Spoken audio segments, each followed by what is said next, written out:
So, what I do now is I help women out of emotional eating, binge eating, food obsession. Mm. But it's the same thing. When you're telling yourself, don't eat that, that's what you're going to go eat.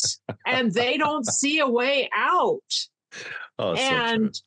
And so I realized through coming out of this whole mess prison that I was in, that it's so much addiction is so much the same across the board. Mm. It changes what you happen to be addicted to. Beautiful. But in order to get out of it, there needs to be a change on the inside. There needs to be something internally happening. And you need to be moving toward something instead of just trying to move away from something. I never give up. I never give up. I never give up. Turn around. Hi, folks. Welcome back to Neff Inspiration, my show on YouTube and as a podcast with me, your host, Stephan Neff. Today is a fantastic day to have a guest on my show, and it is Lynn Weimar. Lynn is an amazing woman who is living proof that the past does not equal the future. She is a woman who has gone through her own trials and tribulations and has fought the feelings and emotions that are sometimes leading us to escape from our reality. And in Lynn's case, amongst others, there was the food. And I can so understand that. I'm like Lynn, emotional overeating has been a very strong component of my past. And so today, two very like-minded people here, two converts, are talking to each other, and let's see what kind of beautiful wisdom we can tease out from both of our journeys. Lynn, welcome to my show. Thank you so much, Stephan. Oh, beautiful. Really appreciate being here. Thank you for inviting me. Indeed. And the very first thing is 80% of success is showing up. And we two actually tried that several times. We tried. The universe was so against us creating this show. And no, that alone told me, no, this, we need to do that because there is a message out there. And just as much as we faced obstacles in creating today's interview, so is the typical journey of someone who is struggling with their self-worth and with their weight, with their emotions that are contributing to their journey. And it's just it just shows just showing up and doing the right things, small steps at a time, sorting out microphones, sorting out internet connections, and suddenly you are there and you can actually reap the rewards. But so many similarities. But Lynn, tell me, I mean, what was the different Lynn? I see you now vibrant, and I know the amazing things you do nowadays. But who was the Lynn who really needed the help, who really needed the input in the past? Oh, it was about 25 years ago that I really reached a low point. So my husband was in Christian ministry, and my 6 kids and myself, all needed to live up to a certain reputation. We needed to be perfect. We needed to look just so as this godly Christian family. Oh. Okay. And it was not a pleasant experience because my husband felt that it was his responsibility to make sure that we were all perfect and looked presentable to the world as that model family. And through all of that, I escaped into my own little fantasy world of being loved by somebody, being valued and cared for by somebody for me, not for the image that I projected to the world. Sorry, these things are falling out. And so I retreated into this fantasy world where I was loved by somebody. And what started as just a pleasant escape soon became my prison. And it was a prison that I could not escape from. I became trapped in my thoughts. And what I eventually found was that it's just like any other addiction, where we are covering up the pain, some kind of pain or emotion that we don't like, with something else. And that is exactly what was happening to me. And it took hold of me, and I did not know how to get out of it. I could not get out of it, because the more I thought, don't think that, don't feel that, the worse it got. Don't think of the color blue. Yeah, right. Okay. Right. Exactly. And so, what I do now is I help women out of emotional eating, binge eating, food obsession, but it's the same thing. When you're telling yourself, don't eat that, that's what you're going to go eat. And they don't see a way out. Oh, and so I realized, through coming out of this whole mass prison that I was in, that it's so much, addiction is so much the same across the board. It changes what you happen to be addicted to. Beautiful. But in order to get out of it, there needs to be a change on the inside. There needs to be something internally happening, and you need to be moving toward something instead of just trying to move away from something. And that's what I realized for myself. But I reached a point of hopelessness, helplessness. I knew I couldn't get out by myself. And finally, out of desperation, and I was so ashamed. Because this was the opposite of the godly Christian wife that I was supposed to be and that I was portraying to the world. Oh, dear. And I couldn't get out of it. And so I finally had to call a friend and confess to her that I was trapped. I was stuck. And the thing that she said to me that I'll never forget, her first words after I spilled my guts to her, was, "You're human. You're human." And just allowing those words to sink in, that was the first step of my healing process, was just to realize I don't have to put on this facade of being perfect. I can embrace me for who I am right now, and I can forgive myself, and I can start taking those little steps out of this place that I've been stuck in for probably a year. So that is pretty much it, as far as what happened to me. And the food, the difficulty with food came later, but I already kind of understood what was going on at that point. Yeah. And it just, I guess it was just like one more step in my journey to come out of that, or come out of addiction to the phone, or you know, You're so right. You're so right. You're so anything. right.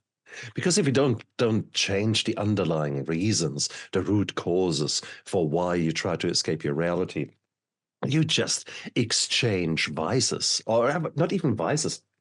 You exchange coping mechanisms. Let's call it like what it Exactly. is. These are all Yes. means of releasing pressure, of soothing pain, of making, of Absolutely. just transcending into another realm of sorts, however short that is, due to either drugs or alcohol, or far more common food, other behaviors such as pornography, gambling, etc. It's all the same. You get this adrenaline, the positive adrenaline surge. You feel alive. You forget about the struggles that are there, and I think therefore it is so stupid to think back at the 80s when Nancy Reagan, when they were sort of saying the slogan, "Just don't do it," and it was this kind of not understanding what addiction was really, what was happening in an addict's subconscious mind. And I think it is, if we actually are true to each other, I think the vast majority of people do suffer from addictions. They would never recognize them as such. And after all, 95% of addicted people say, "No, there's nothing wrong with me. John over there, now look at him, he's drinking, okay? Not me, no. So, wow. What is amazing to me, Lynn, is that your friend chose those words, because often enough we surround ourselves with people who are of the same ilk, of the same, if you're drinking, then you have a lot of drinkers amongst your friends, because you like to keep each other company. Therefore, you don't stand out in a crowd, but you think everyone is drinking. See, hey, that's so normal. Here you are. You could have called a friend who was a true Christian in her beliefs and would have said, how dare you? You must do penance or whatever it is in your church. Whip yourself. Right. So I'm so pleased. Did you expect that? Did you expect that human understanding? I know it must have been a surprise to me, because it just hit me so hard in a positive, this huge relief coming over me. And yeah, she was a Christian who had a funny thing. The very few women that I ended up confiding in and taking into my support circle to break out of this, they all could relate to this. I found out it was not so unusual. It was, exactly my point. We don't talk about it. Nobody talks about it, especially in those kind of circles. And then they say, "Yeah, I know. I've been through this," and yeah. So it made me feel not so. I know. Out in left field, like and it is normal. That is absolutely normal, because we are humans and we sometimes put ourselves and others on pedestals where you think you have to behave in a certain way, and it's so counterproductive. It is so that's not leadership. That is terror. That is actually so hard. But I remember that so much in my past, where I tried to live up to certain standards, and oh my God, and inevitably you fail. And then every single day, because you take your microscope on those little things where maybe you did not live up to a certain standard, you think, see, you're a failure. Prove to yourself every single day you are a bloody failure. Yes, and not to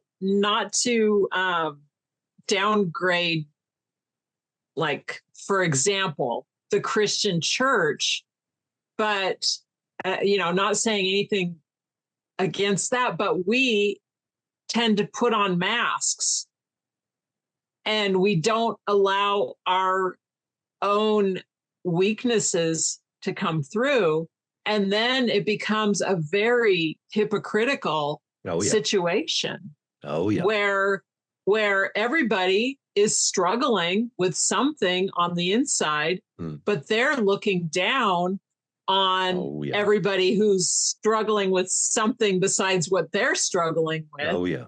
And passing judgment on them when what they're struggling with is a little more socially acceptable or more hidden. They can't hide it, or they can hide it and they can keep it to themselves.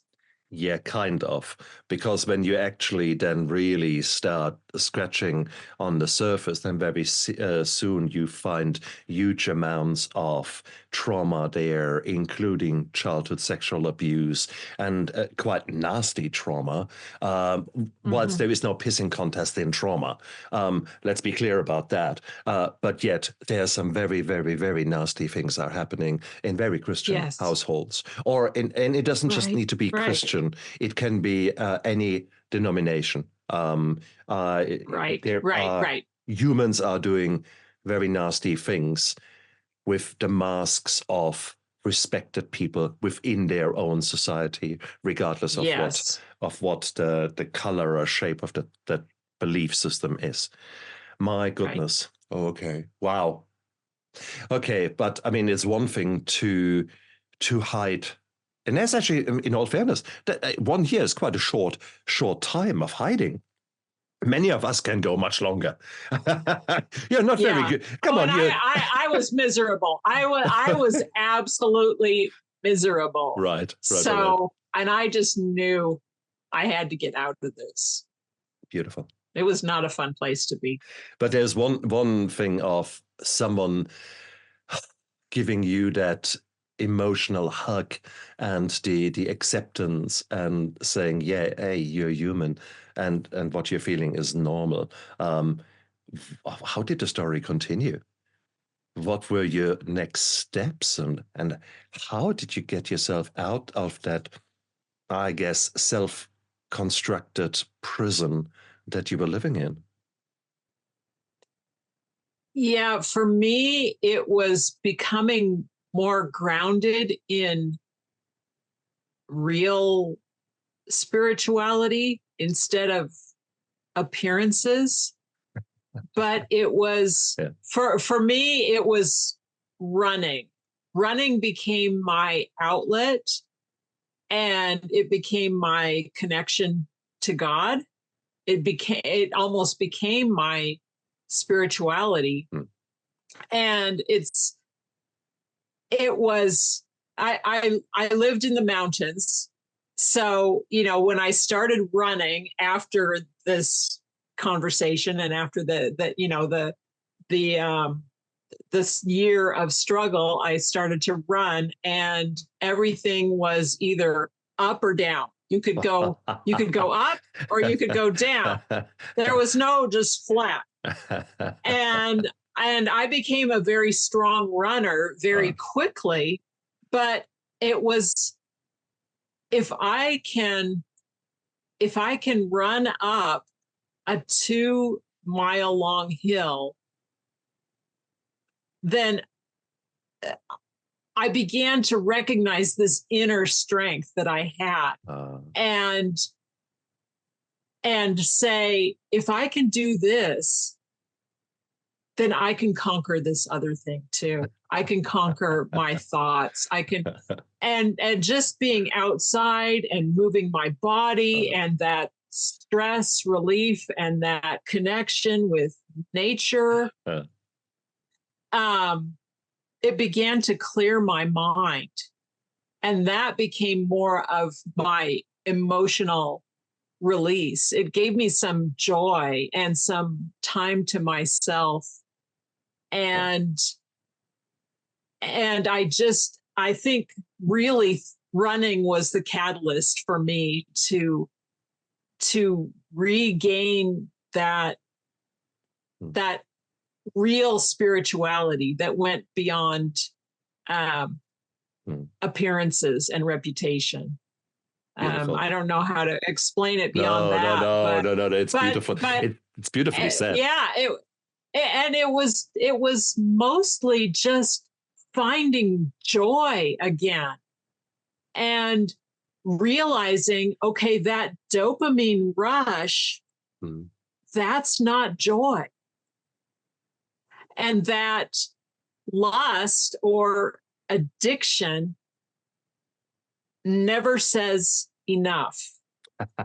I realized I will never on this path, I will never come to a point of contentment and satisfaction. Same with overeating, that you will never just be satisfied. A little bit of time, you'll have that dopamine hit and you'll feel better for a little while, and then it's going to come back and back and back.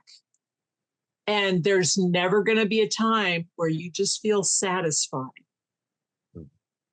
And that was a huge revelation to me, that there's no enough in addiction. Beautiful.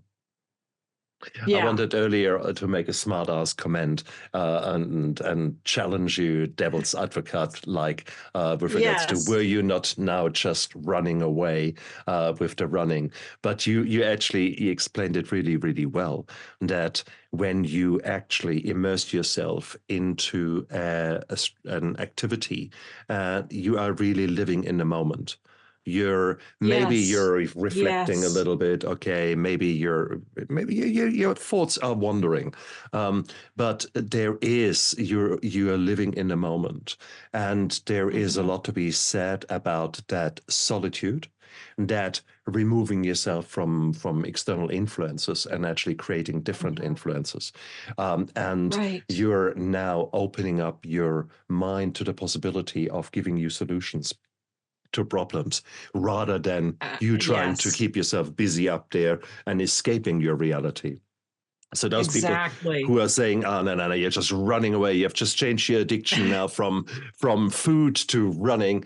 Well, yeah, you could look at it like that, but no, I know the transformation that you have gone through, and I feel the same. I feel the problem with me is I've got an Achilles tendinitis. So if I run more than 4Ks, my foot will tell me where to go. So for me, it's the swimming and biking that I can do. Yes. But I did last week. I did 3.5 Ks of swimming, and that was well. It was wow. Okay, did I just do that?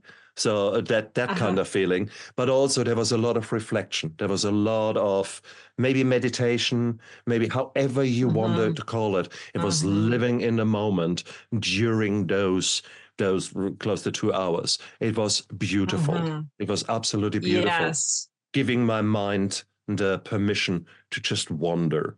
And it was amazing what came through. And so I sometimes regret that I don't have anything to write underwater. I actually write down things that come to my mind. It just doesn't work. Right. Well, it's the same swimming, no, it's exactly. I haven't figured that one out yet. Is the same happening to you? Is it a kind of meditation when you run? Oh, yeah. Running, swimming, biking, it's the same. Yeah. And there's an inner connectedness and joy and peace that is so far different from that addiction that never says enough. Exactly. And you can tell the difference.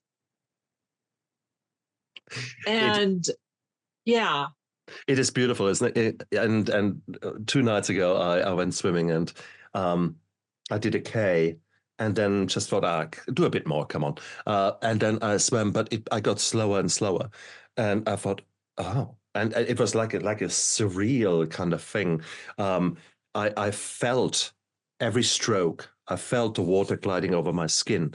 It was that kind of really living so much in the moment that I didn't want that whole thing to stop. So, but it was such a conscious there and now, the feeling of being alive. This was so beautiful. Yes. It's that strength that we can harness. And that's something that we normally don't allow ourselves to experience because we're so busy with other things. And therefore, I mean, these are the true emotions. And I think when you feel them, then they're a magnitude higher than all the kind of sham emotions or the sham happiness that you sort of can create for a short period of time. Mm-hmm. I think that is really it. So, in other words, you have basically found ways where your body is in true alignment with your mind, with your soul, with your spirit, and where something new can be created, where you can thrive. Is that fair to say? Absolutely. Yeah. And that's why I love Ironman. You're a beast, aren't you? You're a beast, honestly. No, they're different Ironmans. First of all, tell us. They're not everyone out there knows what an Ironman is. Come on, tell us. Yeah. Okay. So there's the full distance and then there's the 70.3. So the full distance means 140.6 miles. So it's a 2.4 mile swim, 112 mile bike, and marathon, 26.2 mile run. So, yeah. Well, in the past, I would have said you're going to be joking me. Well, now I can do this. I can do the swim. I could do the bike. The run. Yeah, I walk. Yeah, so, and sorry, I don't know it in K's. I'm no, it's fine. So, cool. we're a little limited. But wow, this is a lot of time commitment and a true commitment into your life, because it's not just obviously your training schedule, but it's also the food, it's also the rest periods, it's also all those kind of things. So let me be now devil's advocate and say to someone who is working overtime in the low-paid job that they have got, and they have just gone through a divorce, and they are just on the wrong side of the 50s, and they are tucking into the cheap ramen noodles and whatever they can find and whatever they can pay for, and now they say, "What? I should go for a run? Is this woman nuts?" So, what would you tell to someone who truly is to circumstances beyond her control, is living a life that she doesn't like? Well, and that you described, I don't know if you were reading my book, but you just described me just at the time I was turning 50. I mean, my life was completely turned around. Yeah. And I had already been under a lot of stress. I wasn't running as much at that point after the high of, what I achieved in my early 40s through all that running. Life had become so much more stressful. I guess more abusive. There was just a lot in there that I was no longer able to tolerate. I started gaining the weight. And then when I finally left that marriage and that situation, that I was thrust into this low-paying job, going to nursing school, trying to start a new life for myself, and thinking, exercise is the last thing. I'm surviving. Exactly. I do not have time to turn this around. And I missed that former life um, of feeling so fit and so on top of the world and so happy.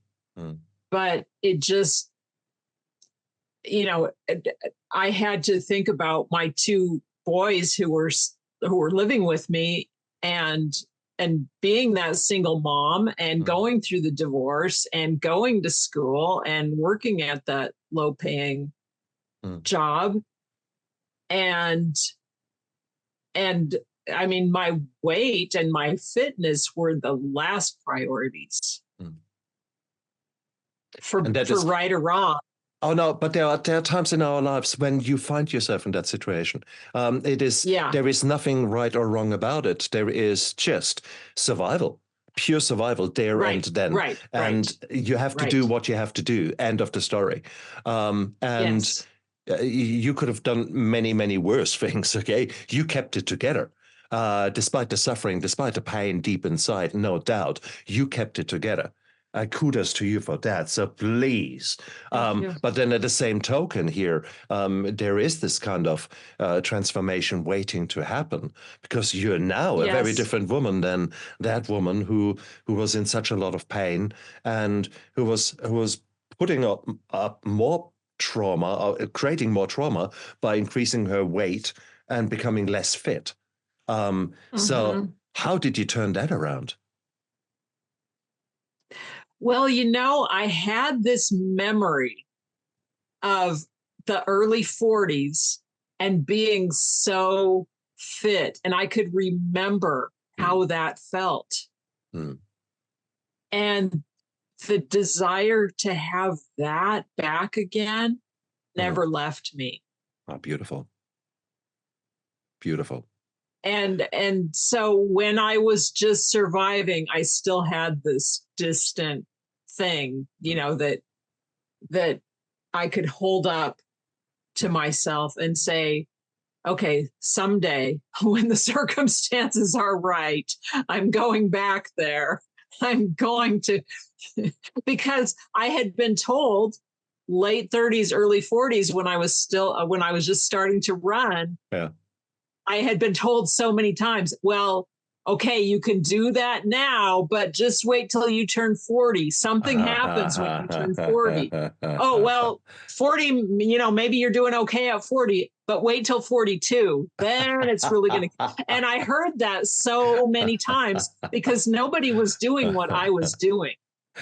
And then, so when I hit the 50s and menopause and all the upheaval, I thought, oh, maybe these people were right after all. Maybe it really is going to be too late. And maybe I can't lose this weight, because I've heard all these horror stories of women after they turn 50, they can't lose the weight, and it just keeps coming on. And I thought, maybe these are horrors. Exactly, but these are horror stories, and it's not for nothing that these are horror stories. It's basically that's what you watch, and whatever we are being told, the very first thing I ask when I'm being told anything is it true? And the second thing I'm asking is, why am I being told that? And when I look around, there is an obesity pandemic, really, certainly in the United States. So huge amounts of people. And of course, they have got a very strong investment to say, oh, no, there's nothing we can do about it. You know, therefore, it happens to everyone, and it will happen to you too. See, you just wait. Okay? Yeah, okay, right. Yes. Okay, so if I'm saying that, that's making me feel better about myself and the condition that I'm in. Yes. Touche, exactly. So when the reality is, no, when you actually start making conscious little decisions with regards to the right direction that you want to from now on head towards, there is the issue of compound interest. You make a little investment here, a little investment there, a little investment there. By the time you know it, your wealth has gone up. And in this case, it's the wealth of your body's conditioning. And that is so amazing. And it's absolutely true. I've paid lip service to that. On and off really over the last decades. You have got sort of spurts of where you do a little bit and then life overtakes you. And I've changed that over the last year. So I'm 57 and I am today in such a stronger physical and mental state than I was in the whole previous 50s and 40s. Simply because I have focused on changing a dream into a vision.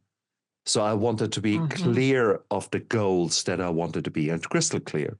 And then I'm now taking steps every day to turn that vision into a mission. And that works beautifully.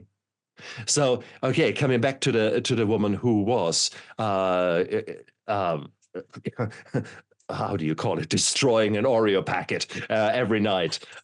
What was your vice? What gave you the bliss? What food? As far as the food? Yeah. What was your? Oh, well, yeah, for me, it was the desserts, like the cheese, mostly cheesecake.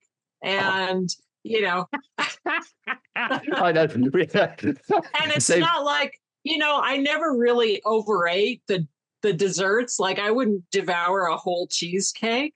Oh, I can. I would certainly, I would certainly have a piece, but you know, you finish dinner and then it's just like, oh, there's still this little space, or there's still this little voice inside saying, oh, you have room for just a little more, you know, you need something sweet to cap it off. And you know, and just that craving, when it's not about hunger. You're not hungry. You've already had dinner, for crying out loud. But it's just like a habit. No, you're hungry. No, you're hungry for something. The dinner has just filled you, but you're hungry for that dopamine rush of exactly. So there is so much more to eating than macros and micros. There's so much more to food than simply the nutrition of our body and providing health to our body. And, you know, let's not be silly. Let's be very, very clear. There's $1 trillion industry out there that wants you to eat shit. And they are absolutely working with very intelligent brains to create the perfect bliss point of fat, salt, and sugar that makes it so impossible for you to just eat one chip or one sweet dessert. Okay, it's just perfect. And unfortunately, this high processed crap that we are eating is as addictive or more than cocaine. And so let's again say the words of your friend. You're human. That's normal. You were not never ever designed to experience such a rush that you do get now from those small bits of cocaine called sweets. Right. Okay, so let's be clear. We are up against a formidable enemy here. But Sun Tzu says you really want to get to know your enemy before you take action. So now that we're actually are very clear about the powers that we are working against, i.e. advertisement, i.e. Availability at any 1 second in the day of very high caloric and low, well, let's call it crap, what it is. So absolutely. Now we can work with it, okay? Now we can actually be aware of the temptation. So what were the steps that 50-something-year-old woman took? Well, I had tried all the diets.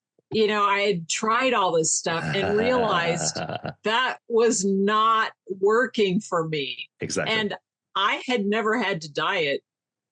Well, I guess in high school, college, I dieted, but then it had been so many years, I was out of that idea. Yeah. But the diets were like another prison, because the more it's like that, don't think that thought. It's the exact same kind of prison. Like, don't eat that. Don't think about that. Don't go near that. And the more you try, and I always call it gripping the steering wheel, the more you grip the steering wheel and grit your teeth and resolve that you're not going to eat this anymore, the more focused you are on it. And the more likely you are, you're going to reach that dip of willpower at some point in the day.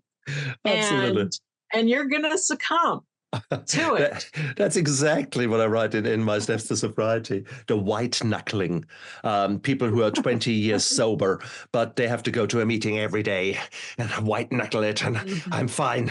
I'm absolutely fine. Yeah. But because they've never dealt with the underlying trauma, they've never developed skills and skill sets or habits that allow them to move beyond that urge, move to just transform in a way that the urge is becoming less and less prominent or less and less appearing in a day.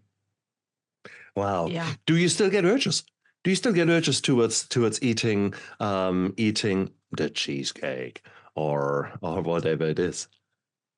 Once in a while, I'll have a little bit of cheesecake or something, and it just doesn't have the appeal because I've so transformed my thinking and my life that it's so much more than just this momentary pleasure.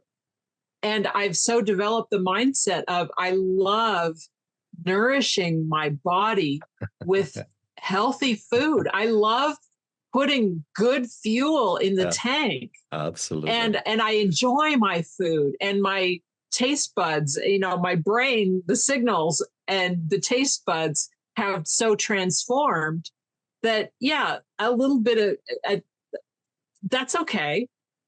But it's not any better than the food that I love that actually nourishes me and actually does something for me. Exactly. And if once in a great while I'm thinking, oh, that sounds good, then I just think of how I'm going to feel after it, because my body is not accustomed to that stuff anymore at all. Sure. Very nice. And I don't want it. I don't want to feel that way. Very good. And if I do crave something, I'll go find the grapes and I'll go find a nice piece of fruit, or make myself chop up the fruit and have I hate to use the word fruit salad because people think of whipped cream and I don't, it's just the fruit, like just the facts, man. Exactly. It's just the fruit. Well, but it's so good. Same here. I found the same. I've created the same experience for myself. My go-to is frozen fruit. I like the cooling down. So I've got a frozen mango and frozen blueberries in the freezer, and it's in no time, 400, 500 grams of fruit, which I'm eating the rainbow. Okay, so you've got all those beautiful, healthy things in there that your body wants and craves. Yes. So that's the good thing. The other thing is you can create some beautiful, sweet dishes yourself. And I'm cheating here, but for me, I take 100 grams of oats, rolled oats, put them in a microwave for 4 minutes with some water. Then I put 2 scoops scoops of protein powder in there. So I've got chocolate fudge protein powder, which is high quality protein, which we need really at any stage within our body. I then put blueberries in there. I put some crushed linseeds in there, put some cinnamon in there, which alters the way your blood sugar is put. So we've got a very low GI, high protein, beautiful, sweet, healthy thing. That is gorgeous. And it fills you, and it gives you a slow release fuel for the body. So here I have created something that I have no guilt eating, because it's actually quite low calories. It is the sugars that are in there are slow release, so it doesn't give me that blood sugar spike. And there's heaps of fiber in there, and heaps of good stuff in there.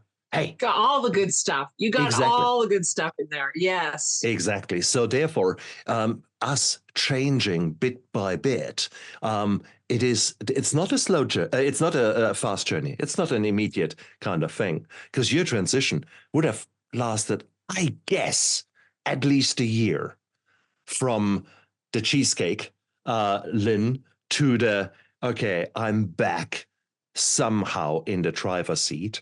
That would have been at least a year, and then probably another year for you to come to a point where you say, whoa, did I just do that? Is that fair?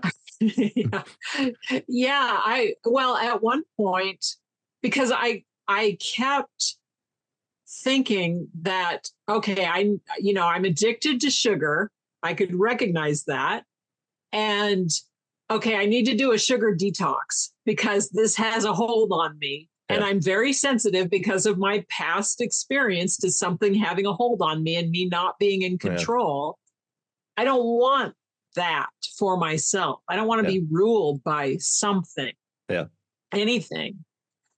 And so I would do my sugar detox, but then it would gradually just creep back in to where within a few weeks, I would be back to where I started from again. Interesting. And I don't know how many times that happened, but the real shift was just starting to notice how good natural, whole, healthy food that grows out of the ground, how good it actually is. Yeah. And realizing this strawberry, this beautiful piece of fruit, whatever it is every bit as satisfying and good tasting as cheesecake, even cheesecake. Yep. And just noticing that and really appreciating it. And making that conscious shift that I am valuing myself. Beautiful. I am that compound interest. I am making an investment in myself. Beautiful. By making this minute little choice in this moment. Exactly. And I started going on this path, and I always use the analogy of the continental divide. And this is a United States thing where we've got this mountain range going through basically the middle of the United States, and it's the high point. And so a drop of rain falling on one side of the continental divide, even 1 inch, a drop of rain falling on this side goes to an entirely opposite ocean to the drop of rain falling on the other side. Just an inch difference on this continental divide. The two raindrops go to completely different oceans. And I realized that by making these tiny little choices that I am changing the trajectory that my life is on. Oh, fantastic. Oh, what a beautiful picture. Oh, amazing. No, absolutely. You're so right. You're so right. Oh, Lynn, you're an amazing woman. Crikey, you are just uh, such proof that the past does not equal the future. And I love it that you are helping nowadays women beyond 50s to actually live a life to the fullest.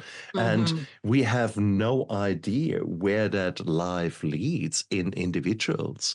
Yeah. You can Yeah. certainly turn health around. There are many people out there who are obese, type 2 diabetes, hypertension, you name it, on 18 different drugs. And then transformation sets in, and that might be very well after 50. And suddenly, hypertension, no longer an issue. The Right. diabetes is no longer there because your muscles are building. They are their own ecosystem, so to speak, when it comes to hormones and hormone regulation. You get Mhm. so many other things happening within your body.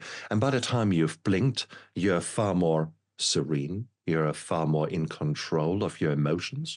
The horror of the menopause mood swings is suddenly very much more controlled, even if you're still in the middle of the hormonal issues. And because you have stopped pouring gasoline onto the fire with the sugar and with Exactly. Yes. the Yes. so bloody hell. Oh, what a beautiful thing. And you actually wrote a book about your experiences. Tell us about your book. Yes. It's called Be Free Beyond 50. So my business is Be Fit Beyond 50, but my book is Be Free Beyond 50 because that really was my journey of becoming Yeah. free. It's not like an exercise book where I'm telling you how to get in shape. It's a book about how to start valuing and loving yourself Yeah. again, and then making choices that align with that value, that worth that's inherent inside of you. Mm. And so I tell about my journey. I tell about, all that prison that I was in, that emotional prison, and my journey out of it. And I just want women and men have value, have gotten value Oh, out of thank this you. book Thank you. also. And I even, one of my male friends who read my book, actually checked himself into outpatient rehab for alcohol after reading my story. Beautiful. And Beautiful. that was very meaningful for me to have that kind of an impact. But like we've been saying, addiction can come in any form. Mm. And it has many, many consequences to our psyche and our life, Yeah. far beyond just taking in too much alcohol or sugar or whatever it is. It goes into the core of our being and who we are. And so it's just the way out. It's almost like a roadmap out of that. Perfect. Perfect. I love it. I That, love it the way yes, you described thank you. it, because it is but you are authentic, and you're showing your humility by telling others about your journey, about those things that we normally keep hidden. We don't want it to come out, and it is just such a beautiful way of leadership, I guess. Actually coming full circle, that is a true leader, not the mask that was forced upon you as the wife Right. of a minister. That is not leadership. That is hiding. That is prison. That is torture. What you're doing now, being humble enough to be open about your journey, that is true leadership, and that is true ministry, really. It is. Thank you. Absolutely. And that is, I'm thanking you for being so open and for paving the way for others to maybe follow you and maybe planting a seed in their minds, that indeed there is hope, that there is help out there. Because when we're in the darkness, we don't see that. So well done for being the candle in the darkness for someone else out there, and for helping women to overcome their obstacles, their hurdles that hold them back and hold them in their respective prisons, because it doesn't need to be. We have got the privilege of choice. And the one thing I want to say to that 50-year-old Lynn, who is so overwhelmed, could you imagine that you spend, of all the hours in the day, could you imagine just 1% of the whole waking hours that you from now on look after yourself? 1%? Is that imaginable to you? You might say, well, actually, 1%, yeah, okay, I guess maybe that would be. Now, 1% Could equals... probably squeeze that in, yeah. Exactly. And that would be 15 minutes. And you might not even do 15 minutes in a block. You might say in the morning, 5 minutes for me. Lunchtime, I will do 5 minutes for me. Evening, 5 minutes for me. Never less, never more. But you will make, from now on, you will make that room for yourself. I promise you, if you start to do that every single day, you have no idea where that will lead you. You have no idea that growth that is waiting for you when you actually start putting your money where your mouth is, and looking after yourself first, rather than trying to be everything for everyone else, and you're missing out. Right. Isn't it? Right, exactly. Yes. Cool. Yes, so true. Lynn, you're an amazing woman. If people want to know more about you, if they want to look at your social media, where can they find you? You can go to befitbeyond50.com, and the 50 is spelled out, and you can find me there, and then Beautiful. on social media also. Yeah. Look down there into the description of the YouTube video and of the podcast.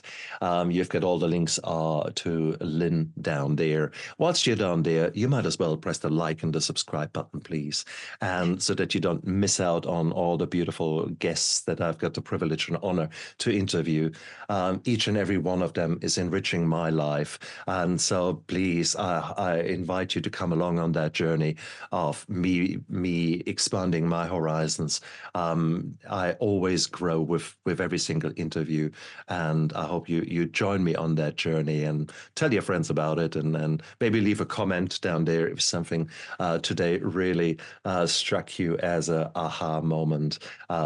Go for it, and let's all work together to make this world a better place, one interview at a time, eh? Lynn, thank you so much for being a guest on my show. Oh, thank you. My pleasure. Thank you. And you guys out there, look after yourself and live with passion. Bye. Bye. I never give up. I never give up. I never give up. Turn around.